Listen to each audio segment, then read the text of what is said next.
Lex drunk.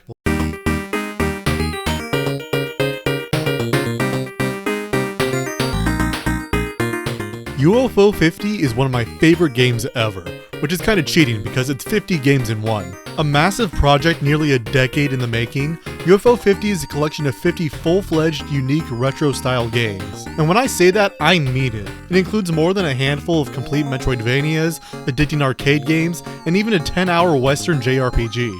Despite being a small pebble in the massive sea that is one of the best years in modern gaming, UFO 50's sheer creativity and scale has made it stand out to many games critics and developers, including me. That's why I'm talking about it right here in this video that you are watching. But if you've never played UFO 50, you might wonder what makes it so special. After all, there have been many recreations of retro games by indie developers. They've been essential to the independent movement from its genesis, from Nintendo hard platformers like Super Meat Boy to the pixel art stylings of Shovel Knight. For the games in this era, there were generally three defining features of retro gaming to draw from: the aforementioned difficulty and art direction, and the revival of what were dead genres at the time. And as independent developers have continued to make games in this same style, they've continued to draw on the same influences. So let's take a close look at one of the many UFO 50 games to see what makes it so unique.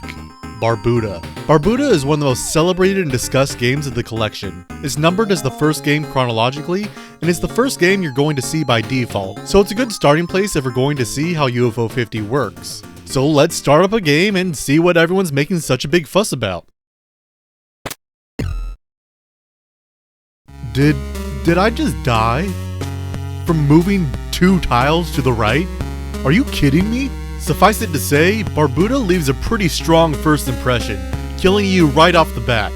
There is no title screen, no music, no introduction. You're immediately thrown into a bunch of UI elements that you have zero context for, including these 5 eggs. You start off with 6, but as you can see, that ends up being pretty short-lived. Barbuta is adapting the retro game by presenting it as unfriendly and mysterious. It feels less like a game made for you to complete, and more like something to fiddle with and investigate. Combat is simple and unsatisfying. All you get is this little poke that does little damage and provides no audio or visual feedback. Exploration in the game is gated by items, but there isn't much guidance on how to get them or what they do. One of the items you can get is literal trash. I don't think it does anything, but hey, you never know. So I just keep it around, hoping that it'll actually do something somewhere, somehow. The game's systems are opaque and can really only be understood through experimentation. Ironically, Barbuta ends up being the most accurate faux retro game by being so unlike anything that came before it, untethered to anything close to what we might consider good game design, learning absolutely no lessons from the 8-bit era. I'm gonna be honest, I kinda love it for that. For this reason, Barbuta is often compared to one game in particular, the original Metroid for the NES. And that makes a lot of sense. Metroid has a lot of similarities in mechanics and design, giving you the space to explore in your own way. Metroid starts off empty and mysterious. You're not given any information about who you are or what you're doing.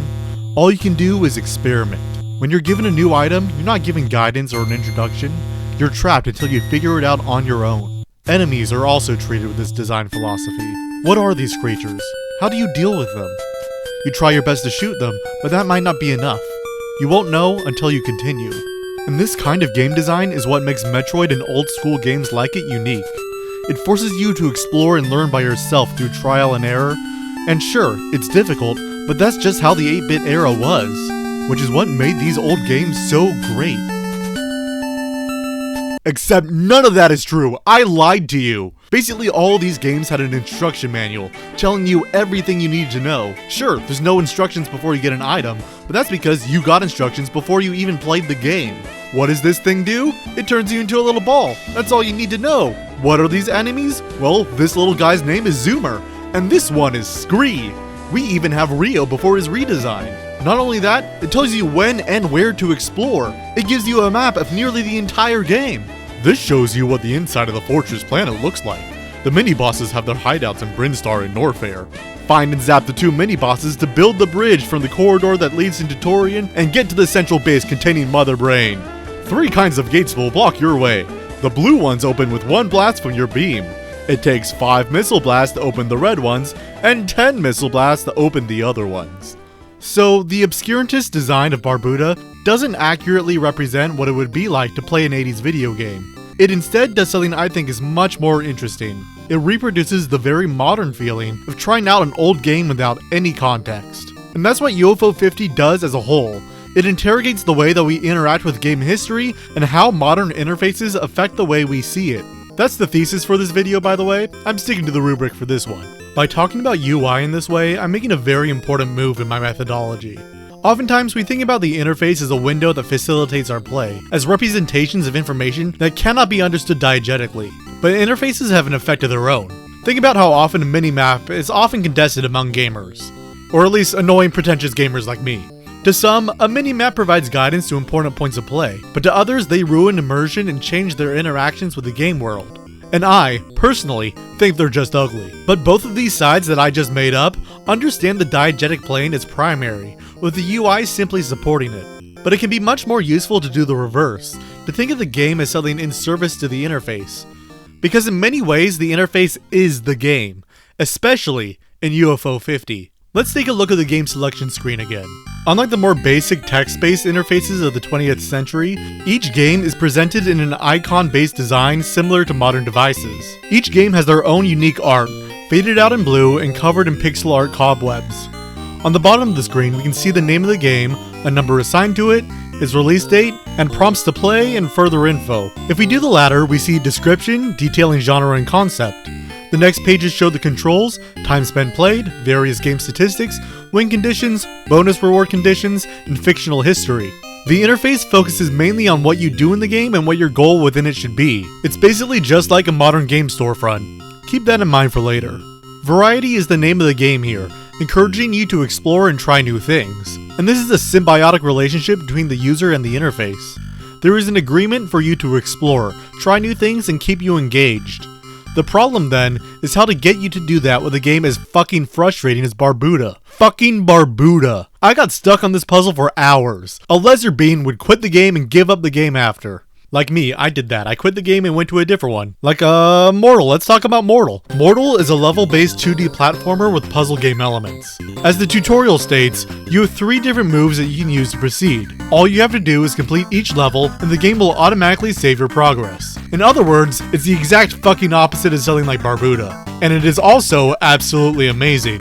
And that's all well and good, but like I said, the games itself aren't the object of interest here. The interface is. The important part of that little bit I did is not the 2 games I played, but the process behind the switch between them. The interface is the one thing that connects all 50 games, so this extends to the entire collection. And if you look at each individual game, you can see that they are all designed in a way that you can easily switch between them. Let's take Mortol for instance. Mortol is a level-based platformer that automatically saves your game in between levels. This is already unusual for the time period it's set in, but it also lets you go back to older levels at any time you want so that you can replay them and perfect the levels, losing less lives and even gaining more than you started with. And when you replay these levels, it updates all your future progress as well.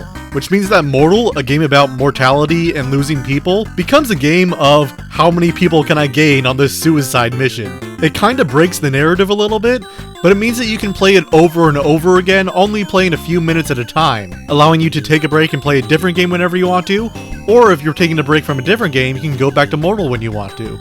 It's a very easy pick up and play type of game, which you really wouldn't see in a time period where games cost many times more than they do now, and had their own physical presence instead of a merely digital one. And this too is a part of UFO 50's reckoning with the past, and how it intersects with the interface. UFO 50 has its own narrative about the development of each game, told only through the highly corporate and sanitized interface. As mentioned previously, each game has its own section describing its history. This history is often short, snippy, and uncontroversial, giving hints to its production but never enough to give away any real insight to its creation or to its creators. Despite this, even the surface level information in the interface can provide a lot of interesting context for Mortol. As the interface tells us, Mortol was conceptualized by the fictional game developer Benedict Chun, but was directed by fellow UFOsoft employee Jerry Smolsky. And if you go to the description for the sequel, Mortol 2, it states that Ben originally wanted the first game to be darker, with no way to save or gain lives.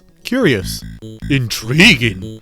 So if you keep digging around the interface for Mortol, you might find this little code, Ben's Mode. UFO 50 has a section called the Terminal baked into the game, accessible at any moment through the main menu. It allows you to punch in an 8-character string, which changes the game up, similar to an old cheat code menu or an action replay. If you enter the string Ben's mode, you get a different version of Mortol aligned closer to Ben's original vision. It's essentially the same game, but with no way to gain extra lives. It's more thematically resonant, but it's pretty clearly a lot less fun. It's unclear why this mode exists, but you can pretty easily infer that there was discord among the development team, where the director overrode Ben's original vision and compromised by making it an option instead. And in the 80s, this would be a fairly good compromise. After beating their one game, a player could get a bit more content with a new mode, and could still see the original artistic vision behind it. Both versions of the game is played and everyone's happy. But in the modern era, with the ability to easily switch to a different game after completion, there's no real reason to play Ben's mode. And this reflects the way that we play all games in the digital era, both old and new. In the early years of digital media, there was a dream. A dream that the breadth of options that new media could provide would allow for new configurations of information and art, that we can continue building on the infinite library of cyberspace unrestricted by any meaningful physical restriction, that the interface could be a window in navigating this newfound freedom, a guide that would help the user navigate a new world. But in that freedom, in that vastness, we no longer have a library of books, of information, but a library of Dewey Decimal Codes.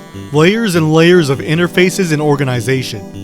The interface is not a window into a truer understanding of the game, but instead reflects the internal politics of its developers. The retro inspirations behind UFO 50 are not purely aesthetic, but reproduces the way that we interact with digital archives. And there is a lot of good in digital archives. I love all the creative games in UFO 50. I love the sheer scope of games I can access now on Steam. And I love the vast information culture we call the internet. My videos wouldn't exist without it. But there is still something lost there in that library. And our job is not merely to dive deeper into it, but to see what the interface can produce along its surface.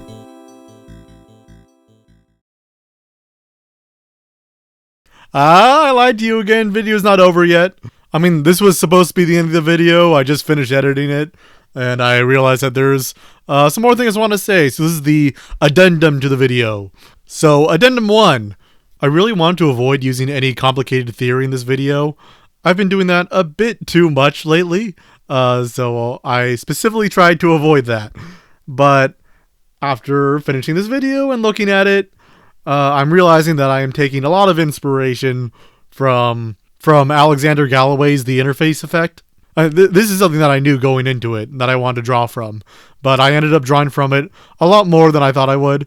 Not any specific quotes or ideas, but the general idea is close enough where I would feel bad if I didn't cite it. Specifically chapter 1, which is fantastic. He analyzes just one screenshot of World of Warcraft, and he analyzes the user interface in specific, without talking about the game, like, at all.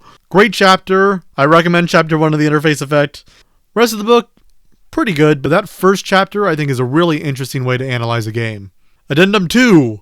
I really love UFO 50. I'm not sure that comes across in my video just due to the way I organized it, but it's pretty easily my game of the year. I've played over 200 hours of it now, and the really short, creative, somewhat experimental games that it uses have inspired me to make my own little games, which I haven't really done since I was a kid. Mostly because only now do I have somewhat decent programming experience, so I could actually make a decent game.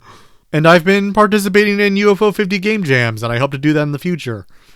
The Eggplant podcast is doing a series on it right now, and I've really enjoyed participating in the game jams they've been doing. I really recommend trying to make a game if you haven't before.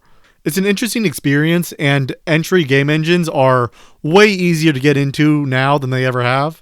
So try it out, and I'm really thankful for UFO 50 for getting me into that. It's such an inspiring game, and I love it so much. Also, Addendum 3. I put a little parody of the YouTube channel SNES Drunk at the very beginning. I was going to tie that into the video in some way, but I forgot what I was going to do with that. So now it's mere pastiche. I'm keeping it in the video because it amuses me specifically. I love SNES Drunk videos, and I recommend the channel if you're into retro games. I shouldn't be allowed to make these addendums. It's like a 10-minute video. Anyway, thank you for watching, and I hope you have a great rest of your day.